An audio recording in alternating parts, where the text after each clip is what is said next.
My dear students, modern Gurukul channel में आप सबका स्वागत है। Modern Gurukul is a unique platform for developing your concepts and enhancing your knowledge for various exams. My dear students, आज हम प्रकाश विद्युत सेल की संरचना, उसकी कार्यविधि और उसके अनुप्रयोग देखेंगे।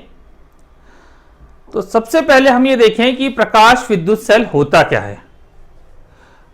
प्रकाश विद्युत सेल प्रकाश विद्युत प्रभाव पर आधारित एक युक्ति है, एक डिवाइस है जो प्रकाश ऊर्जा को विद्युत ऊर्जा में परिवर्तित करती है।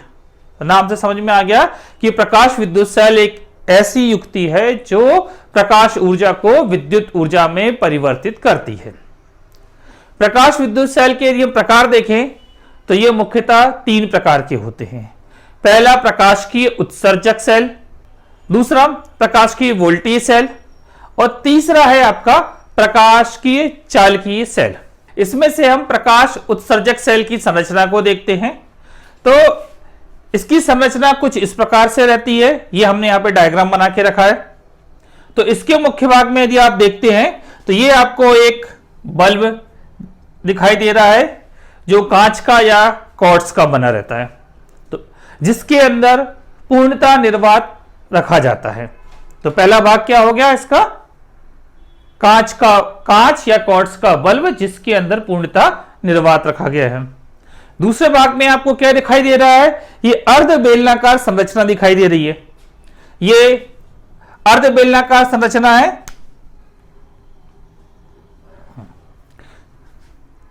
जो कि कैथोड का काम करती है। ये अर्ध बेलनाकार संरचना कैथोड का काम करती है। तो यहां हम इसको लिख देते हैं।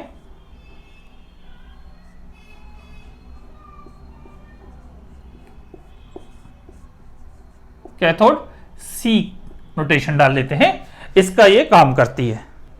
ये कैथोड सी प्रकाश संवेदी धातु का बना रहता है और इलेक्ट्रॉनों के उत्सर्जक का काम करता है। तो ये किसका काम करेगा, उत्सर्जक का। यहां से इलेक्ट्रॉनों का उत्सर्जन होगा, ये जिसको हम अभी कार्यविधि में देखेंगे।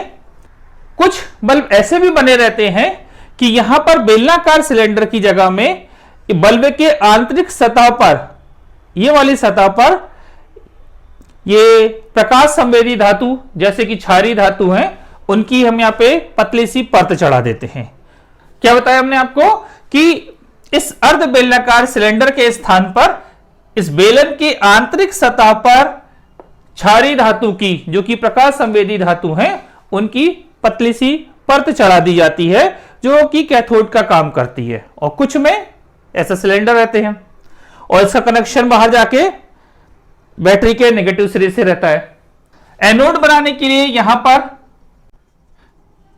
एक धातु का वृत्ताकार तार होता है जिसको क्या किया जाता है, इस बैटरी की सहायता से धनात्मक विभव पर, उच्च विभव पर रखा जाता है। ठीक है, क्या बताया हमने इसको कि ए एनोड का काम करेगा।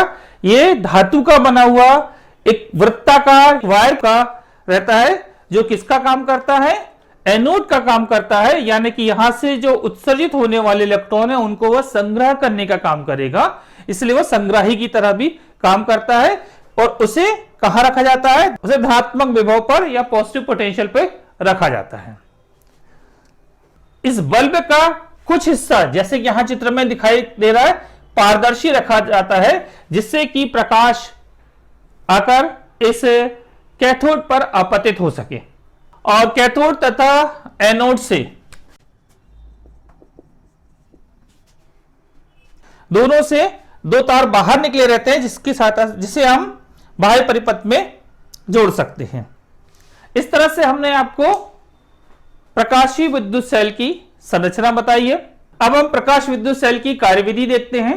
कैथोड तथा एनोड को एक बैटरी बी तथा माइक्रोमीटर से इस प्रकार से जोड़ा जाता है कि एनोड का सिरा बैटरी के धन सिरे से संबंधित रहे तथा कैथोड का सिरा बैटरी के नेगेटिव सिरे से संबंधित रहे। जैसा कि हमने आपको बताया था कि प्रकाश विद्युत सेल प्रकाश विद्युत प्रभाव पर आधारित होता है। तो जैसे ही दहली आवृत्ति से अधिक आवृत्ति का प्रकाश इस कैथोड पर आपतित होता है तो उससे इलेक्ट्रॉनों का उत्सर्जन होने लगता है। ये इलेक्ट्रॉन उत्सर्जित होकर एनोड की तरफ आकर्षित होते हैं और इस प्रकार से वो इनका परिपथ पूर्ण होता है और परिपथ में प्रकाश विद्युत धारा बहने लगती है। प्रकाश विद्युत धारा की तीव्रता आपतित प्रकाश की तीव्रता पर निर्भर करती है। यदि हम आपतित प्रकाश की तीव्रता बढ़ा देते हैं तो इससे उत्सर्जित होने वाली धारा का मान भी बढ़ जाता है। कुछ प्रकाश विद्युत सेल इस प्रकार से रहते हैं कि उनमें निर्वात की जगह में अक्रिय गैस जैसे नियॉन आर्गन आदि भर दी जाती है। तो जिन प्रकाश विद्युत सेल में पूर्णतः निर्वात रहता है उसमें प्रकाश विद्युत धारा आपतित प्रकाश की तीव्रता के समानुपाती होती है और जिन प्रकाश विद्युत सेल में अक्रिय गैसें भरी रहती है उसमें जब यहां से इलेक्ट्रॉनों का उत्सर्जन होता है तो उन इलेक्ट्रॉनों के द्वारा उसके अंदर भरी हुई अक्रिय गैस का आयनन भी हो जाता है। तो इस प्रकार के विद्युत सेल में प्रवाहित होने वाली धारा निर्वातित प्रकाश विद्युत सेल में प्रवाहित होने वाली धारा की अपेक्षा कुछ ज्यादा होती है। अब हम प्रकाश विद्युत सेल के उपयोग भी देख लेते हैं। पहला उपयोग होता है इसका चोर घंटी के रूप में। प्रकाश विद्युत सेल को चोर घंटी के रूप में भी उपयोग किया जा सकता है। इसके लिए सर्किट डायग्राम आपके सामने है। यहां पर जो इंसिडेंट लाइट है वो हम इनविजिबल लाइट अदृश्य प्रकाश लेते हैं यहां पर, जो कि पराबैंगनी प्रकाश होता है जो कैथोड के ऊपर या फोटो सेल के कैथोड के ऊपर इंसिडेंट होता है और ये सर्किट हमारा कंप्लीट रहता है। जब ये परिपथ पूर्ण रहता है तो यहां पर क्रोड में रखा हुआ जो धातु रहती है वो विद्युत चुंबक की तरह कार्य करती है। इस कारण से ये जो इलेक्ट्रिक बेल वाला परिपथ है उसमें जो मेटल की रॉड, लोहे की जो रॉड लगी रहती है, एस लगी रहती है, वो इससे अट्रैक्ट हो जाती है और इससे चिपकी रहती है।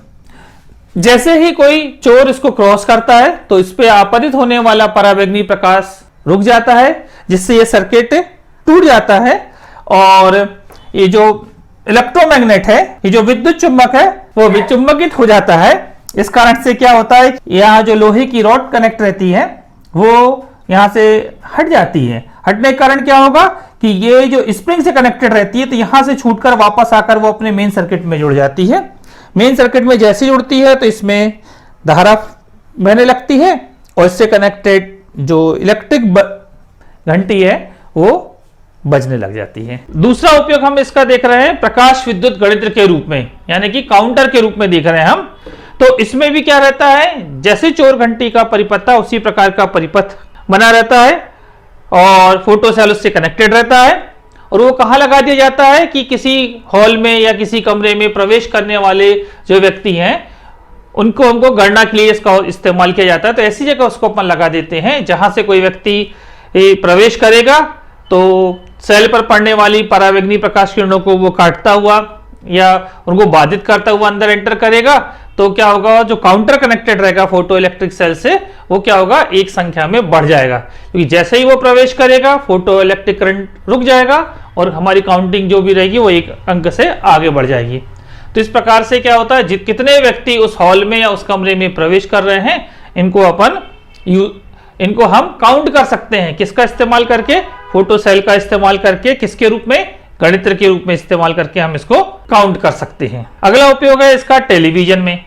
फोटो सेल का उपयोग कहां होता है, टेलीविजन के प्रेषक में प्रकाश विद्युत सेल का उपयोग होता है। इस सेल की सहायता से किसी वस्तु से चलने वाले प्रकाश को प्रकाश विद्युत धारा के रूप में परिवर्तित कर दिया जाता है। किसी भी वस्तु से चलने वाले प्रकाश को फोटो सेल की सहायता से प्रकाश विद्युत धारा में परिवर्तित कर दिया जाता है। तत्पश्चात उन्हें विद्युत चुम्बकीय तरंगों के रूप में परिवर्तित करके वाहक तरंगों द्वारा दूर दूर तक भेजा जाता है। तो इस प्रकार जो प्रकाश विद्युत धारा की तरंगें मिली हैं उनको क्या कर देते हैं, मॉड्यूलेशन, ये प्रक्रिया कहलाती है मॉड्यूलेशन कहलाती है। उनको हम क्या करते हैं, जो कैरियर वेव्स हैं, वाहक तरंगें, उनके ऊपर अध्यारोपित कर देते हैं और मॉड्यूलेशन की प्रक्रिया के द्वारा उसको अपन दूर दूर तक भेज देते हैं। अब दूसरा एंड कहां है, टेलीविजन रिसीवर का। वो क्या कर देता है, इन तरंगों को पुनः प्रकाश के रूप में परिवर्तित कर देता है, जिससे वह वस्तु हमको दिखाई देने लगती है। क्या बता रहा हम इसमें कि दूसरे एंड पर क्या होता है, जो टेलीविजन रिसीवर रहता है उन तरंगों में से वाहक तरंग को अलग कर देता है और जो प्रकाश तरंगे हैं उनको अलग करके उस वस्तु का चित्र बना देता है। यह प्रक्रिया डीमॉड्यूलेशन कहलाती है और हमको जो वस्तु है वो चित्र के रूप में हमको वहां पर हमारे टेलीविजन सेट में दिखाई देने लगती है। अगला इसका उपयोग है सिनेमा में ध्वनि के पुनरुत्पादन में। फिल्म के एक किनारे पर ध्वनि पट्टी अंकित रहती है।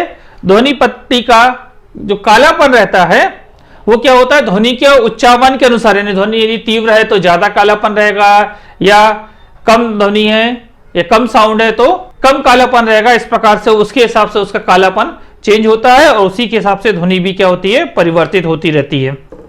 जब ध्वनि पट्टी से होकर फोटो सेल पर प्रकाश डाला जाता है, अब प्रकाश कहां डाल रहे हैं, उस ध्वनि पट्टी पर पड़ेगा और पट्टी से होकर कहां जाता है, वो फोटो सेल पर जाता है।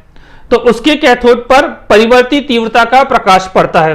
क्यों परिवर्तित तीव्रता का पड़ रहा है, क्योंकि ध्वनि पट्टी का कालापन कहीं कम है कहीं ज्यादा है, तो इस प्रकार से ये क्या होता है, उस पर परिवर्तित तीव्रता का प्रकाश पड़ता है, जिससे सेल के परिपथ में परिवर्तित धारा उत्पन्न हो जाती है। तो जो फोटो सेल है उसके परिपथ में क्या होती है, परिवर्तित धारा उत्पन्न हो जाती है। इसे प्रवर्धक की सहायता से प्रवर्धित करके लाउड स्पीकर को देते हैं, जिससे फिल्म में अंकित ध्वनि सुनाई देने लगती है। तो इसको क्या कर देते हैं, जो एम्पलीफायर रहता है उसकी सहायता से क्या कर देते हैं, उसको बढ़ा देते हैं और लाउड स्पीकर में पहुंचा दिया जाता है। और इससे क्या होता है कि जो फिल्म में जो साउंड अंकित है, जो ध्वनि अंकित है, वो हमको सुनाई देने लगती है। इसी प्रकार से अगला उपयोग है इसका सड़क की बत्तियों के स्वचालित स्विच के रूप में। जो सड़क के किनारे जो स्ट्रीट लैंप लगे रहते हैं, स्ट्रीट लाइट लगी रहती है, उसमें हम स्वचालित स्विच के रूप में प्रकाश विद्युत सेल का उपयोग करते हैं। क्योंकि हम जानते हैं कि जब फोटो सेल पर प्रकाश नहीं पड़ता है तो प्रकाश विद्युत धारा रुक जाती है। आपको पता है कि जब तक उसमें से फोटो सेल पर लाइट पड़ता रहेगा, प्रकाश पड़ेगा, तब तक ही वर्क करता है और फोटो सेल से धारा प्रवाहित होती है। इसका उपयोग करके हम इसको स्वचालित स्विच के रूप में भी उपयोग में ला सकते हैं। तो जैसी सुबह होगा तो सूर्य से प्रकाश पड़ते ही क्या होती है, इस प्रकार का अरेंजमेंट रहता है कि बत्तियां बुझ जाती है। शाम होने पे जैसे सूर्य छिपेगा तो क्या होती है, हमारे स्विच ऑन हो जाता है। इस प्रकार से हम फोटो सेल को स्वचालित स्विच के रूप में, ऑटोमेटिक स्विच के रूप में उपयोग में ला सकते हैं। इसका एक और उपयोग है अग्नि सूचक घंटी के रूप में। फिर टेलीविजन कैमरे में दृश्य के क्रमवीक्षण में भी इसका उपयोग किया जाता है। फोटोग्राफिक कैमरों में क्या रहता है कि प्रकाश मीटर के रूप में फोटो सेल फोटोग्राफी के लिए प्रकाश की तीव्रता को मापते हैं। फोटो सेल को क्या करते हैं, हम प्रकाश मीटर के रूप में उपयोग करते हैं, जिससे क्या होता है कि जो फोटोग्राफी में प्रकाश की तीव्रता हो रही है उसको भी किसकी सहायता से नापा जा सकता है, उसको भी फोटो सेल की सहायता से मापा जा सकता है। इलेक्ट्रॉनिक उपकरणों जैसे टेलीविजन, कंप्यूटर आदि में नियंत्रण संचालित करने में, तारों के तापमान और स्पेक्ट्रा आदि का अध्ययन करने के लिए रिसर्च की फील्ड में भी किया जाता है। केमिकल या बड़ी बड़ी इंडस्ट्रीज में भट्टियों के तापमान को कंट्रोल करने के लिए किया जाता है। जो रासायनिक क्रियाएं होती हैं उनको कंट्रोल करने के लिए भी फोटो सेल का उपयोग किया जाता है। इसको हम ऑटोमेटिक स्विच के रूप में उपयोग कर रहे हैं। तो ऑटोमेटिक स्विच का उपयोग क्या कर सकते हैं, यातायात संकेतों का नियंत्रण करने में, ऑटोमोबाइल की गति की जांच करने में भी किया जा सकता है। फोटो सेल की सहायता से हम धातु की चादरों में मामूली जो कमियां रहती हैं, कोई छिद्र वगैरह रह जाते हैं, उसका भी हम इनका पता लगा सकते हैं। फोटो सेल के अन्य उपयोग में सौर बैटरी के रूप में, सौर बैटरी की तैयारी में भी किया जाता है। इनकी सहायता से सोलर सेल वाली बैटरियां बनाई जा सकती हैं। फिर ठोस और तरल पदार्थों की अस्पष्टता का निर्धारण करने में, दिन के उजाले की रिकॉर्डिंग के लिए मौसम विज्ञान में भी प्रकाश विद्युत सेल का उपयोग किया जाता है। यह वीडियो अंत तक देखने के लिए आपका धन्यवाद। Thank you for watching. यदि यह वीडियो आपको पसंद आया है तो इसे शेयर एवं लाइक अवश्य करें, और यदि आप इस चैनल पर नए हैं तो इसे सब्सक्राइब करें। इस टॉपिक से रिलेटेड यदि कोई भी डाउट्स हैं तो आप हमारे टेलीग्राम चैनल में हमसे पूछ सकते हैं। टेलीग्राम चैनल की लिंक आपको डिस्क्रिप्शन बॉक्स में दी गई है। नेक्स्ट वीडियो में आपसे पुनः मुलाकात होगी, तब तक के लिए गुड बाय।